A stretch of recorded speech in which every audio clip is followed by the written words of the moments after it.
You ask Tiger to calculate. This deals with linear inequalities with one unknown.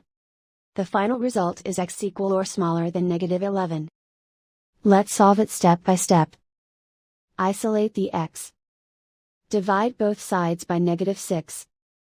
Whenever you multiply or divide by a negative, reverse the inequality sign.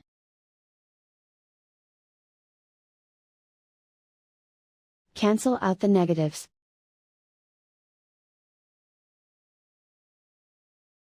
Simplify the fraction.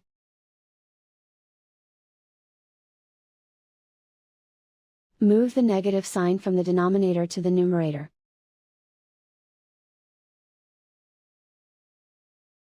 Find the greatest common factor of the numerator and denominator.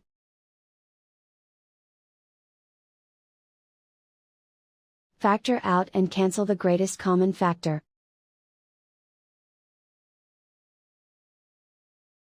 Plot the solution on a coordinate grid. And so the final result is x equal or smaller than -11.